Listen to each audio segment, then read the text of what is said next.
Hi everyone, welcome back to my channel. Welcome to Nina's Chelsea Corner. If you are new around here, first and foremost guys, thank you so much for helping me reach 1,000 subscribers. It has honestly been so overwhelming how much support I have received, how much you guys are enjoying what I'm doing, and I'm enjoying learning and growing with you guys. I love reading your comments. Continue leaving your comments down below my videos. Let me know what you would like to see from me as well this season, because I've got some ideas for some shows that I want to start.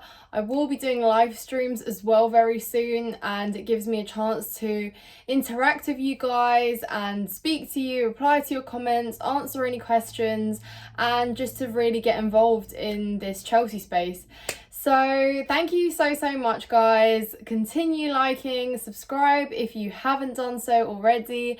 And today I am bringing to you a positive video despite some of the negativity that has circulated around Chelsea today regarding, of course, the Elise, that was a dog, the Elise deal dropping through, and of course the injury which Reece James has not sustained. It's almost kind of dragged along from his injuries last season. A lot of people said get surgery, you know, get it done quick, and that wasn't quite the case. Now we're left, it seems, without Reece for longer than we may anticipate.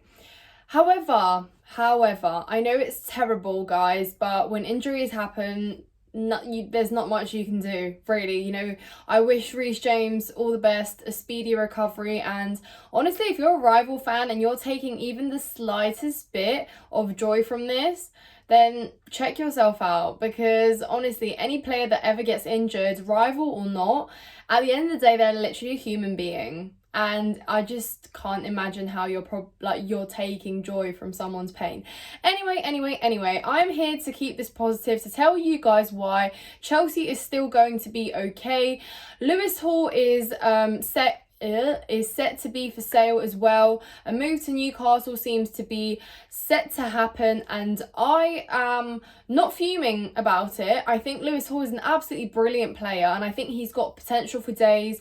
You know, he is one of those players that is going to be demanded in the future by big clubs, and maybe we will look back on one day and think, yes, we missed out, like we have with a lot of players in the Prem that were once upon a time a blue.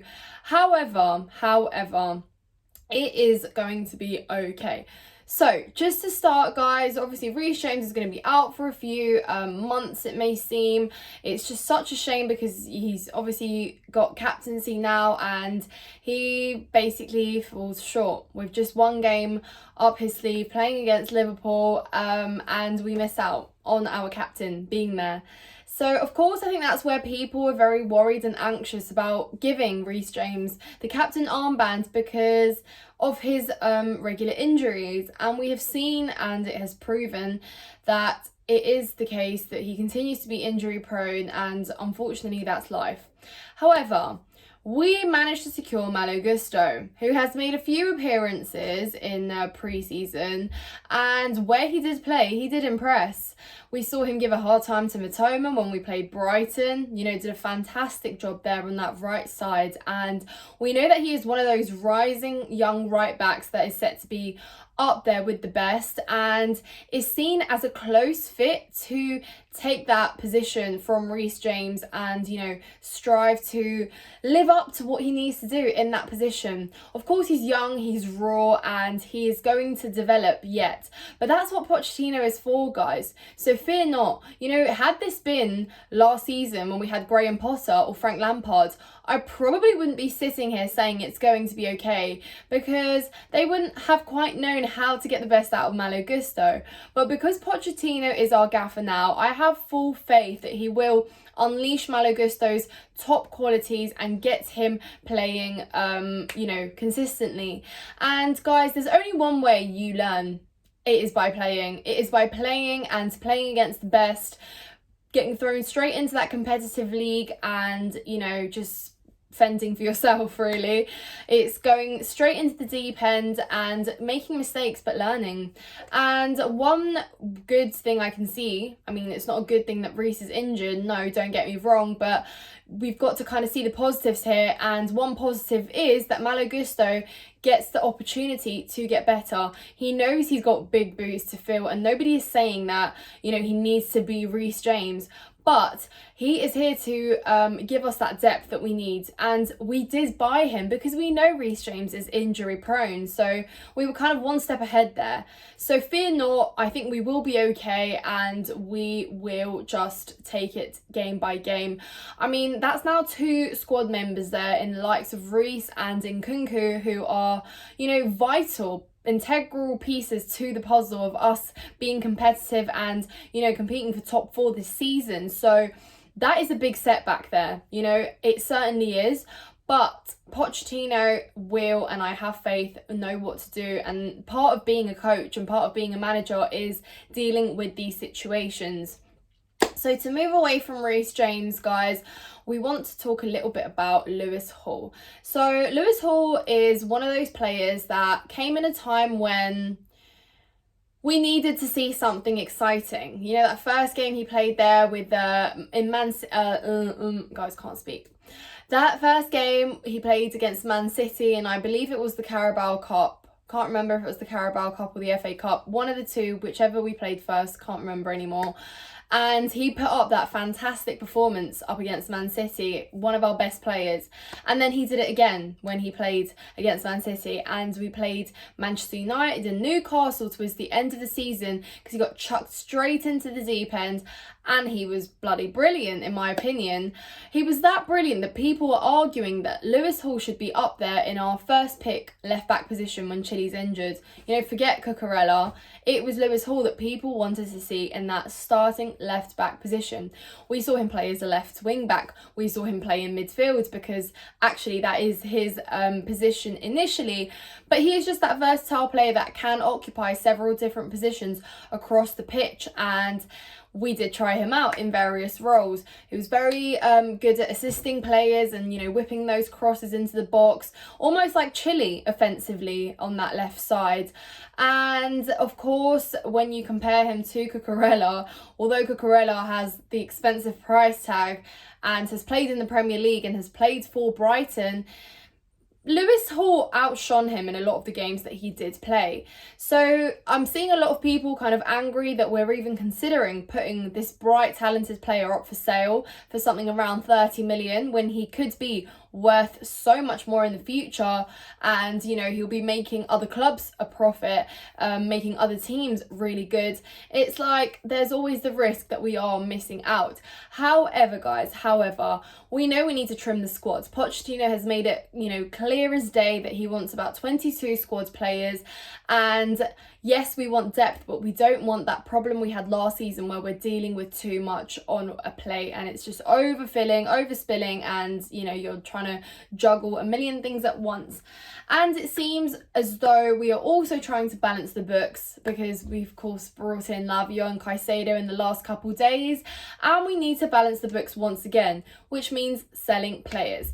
Now, Gallagher was kind of on that list, and so was Chalobah, and now it seems that Lewis Hall is going to be the first among those sales to make some revenue and generate some money for ourselves.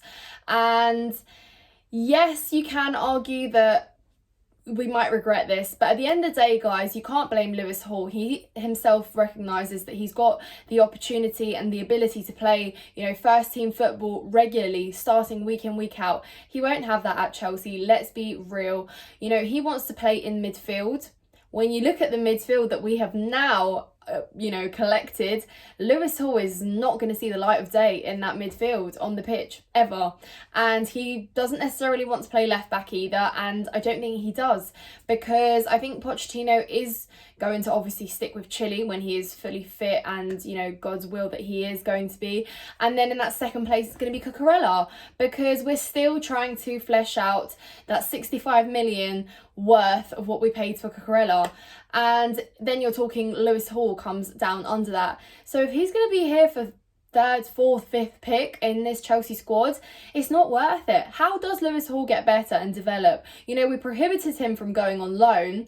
He did sign a 6-year deal for Chelsea, so technically he did actually want to play for Chelsea, but you know, the bigger picture doesn't quite allow that. So of course he's going to want to move on and, you know, get better, play Champions League football, compete, you know, in a Newcastle side that is working on a very brilliant project there for themselves. You can't blame him. You know, we wanted him as fans, he wanted us, but it seems the club's plans are just different. So trust the plan, you know, is what I'm telling you.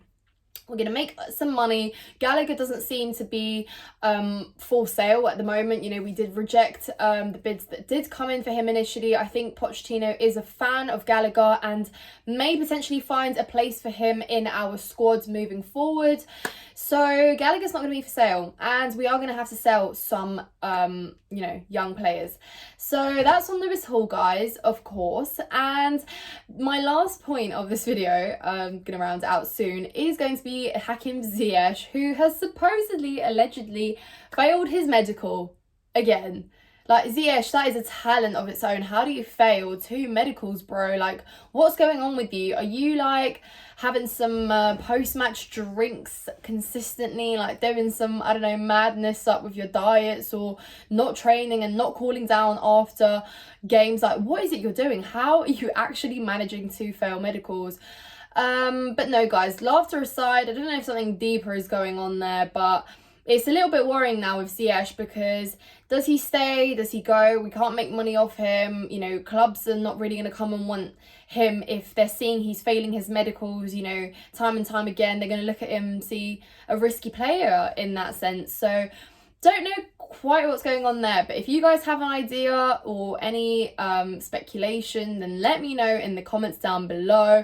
Thank you so much for watching, guys. As always, leave a like if you enjoyed this video. Thank you so much once again for watching. Thank you for subscribing. Thank you for being here. I will see you in the next one, guys.